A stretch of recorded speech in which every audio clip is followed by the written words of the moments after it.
Assalamualaikum warahmatullahi wabarakatuh. Perkenalkan, nama saya Rida Adinda dari 4B Ilmu Komunikasi.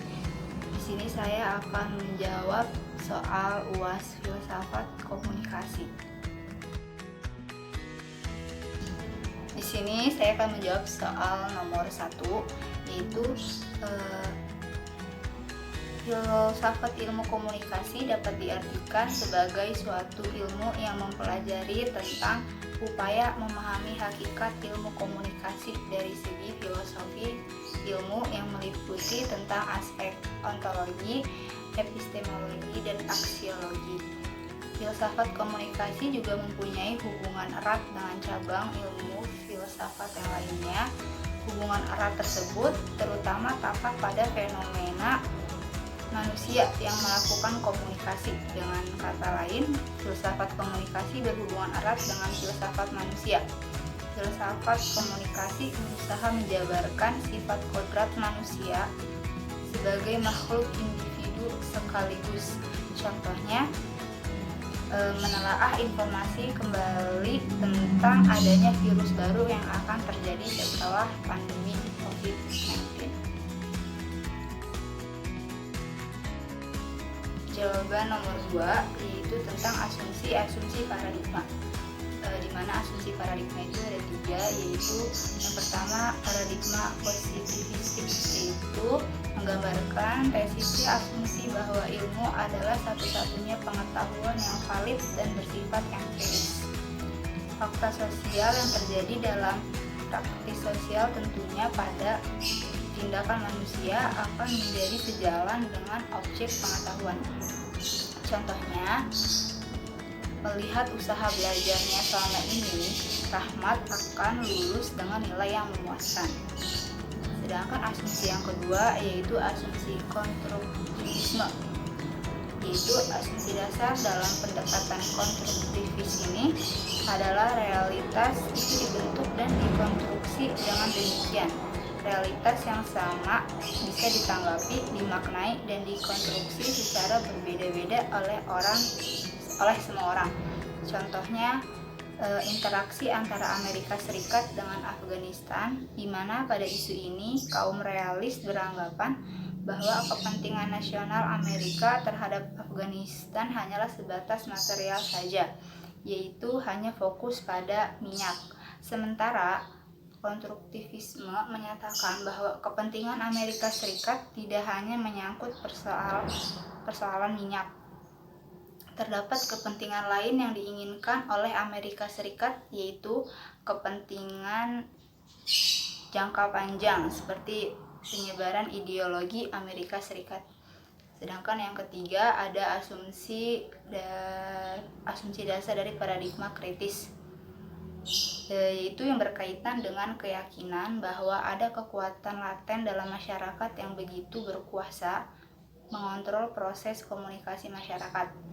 Ini berarti paradigma kritis melihat adanya realitas di balik kontrol komunikasi masyarakat. Contohnya, kemampuan seorang pengacara dalam menyampaikan berbagai pembelaan terhadap klien yang dibelanya di depan pengadilan. Jawaban nomor 3 yaitu tentang hal-hal yang bisa diimplementasikan. Ada 3, yaitu memperbarui cara berpikir kita, di mana peranan ini menampilkan banyak sekali perbedaan, persamaan, kritikan, argumen, hingga membuat manusia berpikir secara luas dari sudut pandang yang kompleks. Terus yang kedua, memunculkan banyak ide. Dengan adanya ide kreatif pada saat berkomunikasi, maka gangguan dalam komunikasi akan dapat diatasi dengan mudah. Ide tersebut juga akan memberikan pemahaman secara logis mengenai komunikasi, tindakan, pemikiran, hingga dengan asumsi kritis yang dikeluarkan pada saat berkomunikasi. Yang ketiga yaitu ada mencari kebenaran. Mencari kebenaran di sini bekerja untuk mencari kebenaran atas setiap informasi yang akan dikomunikasikan.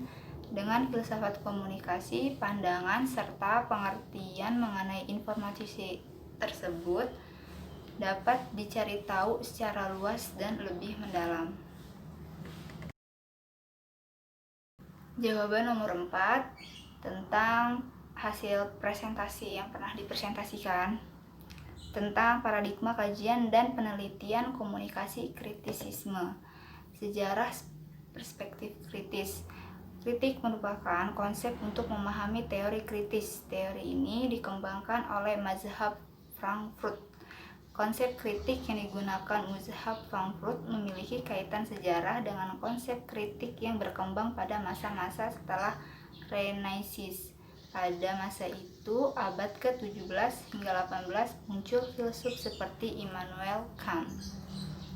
Pertama, ada pengaruh Marxis. Marx memandang bahwa teori kritik Hegel masih kabur dan membingungkan, karena Hegel memahami sejarah secara abstrak. Sejarah Hegel adalah sejarah kesadaran. Marx menegaskan bahwa yang dimaksud sejarah adalah perkembangan alat-alat produksi dan sejarah-sejarah hubungan produksi yang digunakan dalam memproduksi kehidupan hidup manusia. Yang kedua, di sini ada mazhab Frankfurt. Maksud teori ini adalah membebaskan manusia dari pemanipulasian para teknolat modern. Kekhasan teori kritis ini bertolak dari teori Marx, namun sekaligus melampaui dan meninggalkan Marx serta menghadapi masalah-masalah masyarakat industri maju dan kreatif.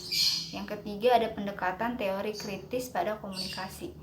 Pada media, bagi perspektif teori ini terdapat ideologi yang tersembunyi. Karena itu, riset atas berita tidak bisa objektif, menyingkirkan prasangka, melainkan harus sadar kepentingan tertentu.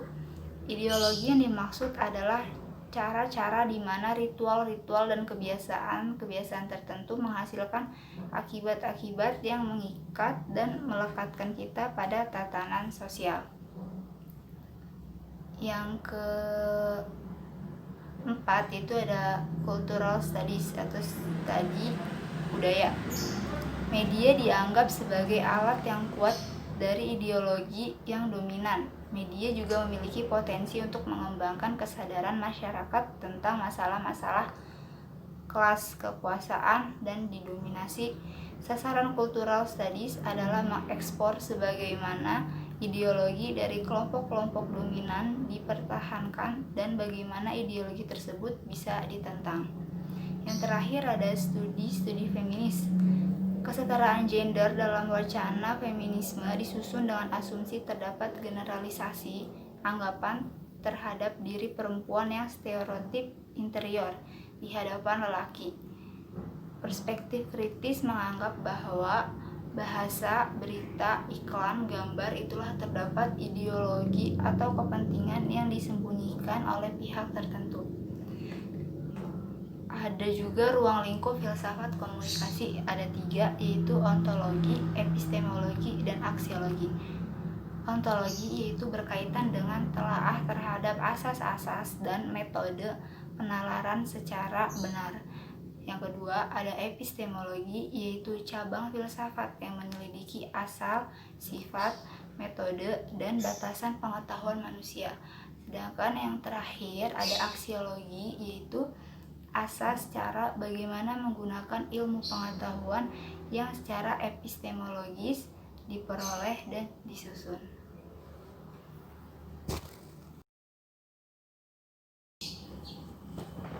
Jawaban terakhir, jawaban nomor 5 tentang new normal pasca pandemi. Sejak adanya COVID-19 hadir di tengah-tengah kita, hampir semua orang mengalami kendala untuk menjalani kehidupan new normal akibat pembatasan yang pernah dilakukan untuk mencegah penularan virus corona ini. Namun dengan usainya pembatasan tersebut, pemerintah menganjurkan kita untuk mulai melakukan kegiatan seperti biasanya, tentunya sambil menerapkan sistem protokol kesehatan untuk mencegah terjadinya COVID-19 lagi. Hal ini mendorong kita untuk lebih gencar dalam menerapkan langkah pencegahan dasar COVID-19 seperti mencuci tangan dengan sabun dan air mengalir, menggunakan hand sanitizer, menggunakan masker, berjaga jarak, tidak menyentuh wajah dengan tangan yang belum dicuci jika kita keluar rumah, serta menerapkan physical distancing, terutama juga di tempat umum seperti waktu kita belanja, di luar, di kantor, bisa di luar rumah. Pokoknya kita harus menerapkan tentang protokol kesehatan. Tidak dapat dipungkiri juga jika revolusi industri 4.0 membuka peluang yang luas bagi siapapun untuk maju. Informasi yang sangat melimpah menyediakan manfaat yang besar untuk mengembangkan ilmu pengetahuan maupun perekonomian masyarakat. Masyarakat memiliki ketergantungan yang sangat besar dalam menggunakan teknologi informasi. Fakta yang menunjukkan bahwa masyarakat zaman sekarang memiliki tingkat ketergantungan yang tinggi pada perangkat ponselnya. Dan yang terakhir, tentang filsafat. Filsafat masih sangat diperlukan karena filsafat yaitu dikatakan bahwa filsafat sikap bertanya itu sendiri. Dengan bertanya, filsafat mencari kebenaran. Namun filsafat tidak menerima kebenaran apapun sebagai sesuatu yang sudah selesai. Yang muncul adalah sikap kritis, meragukan terus kebenaran yang ditemukan. Dengan kata lain, hakikat utama filsafat adalah berpikir untuk menjawab pertanyaan dengan logika dan kebenaran. Itulah jawaban UAS Filsafat Komunikasi yang bisa saya jelaskan. Kurang lebihnya saya mohon maaf. Wabillahi taufiq wal hidayah. Wassalamualaikum warahmatullahi wabarakatuh.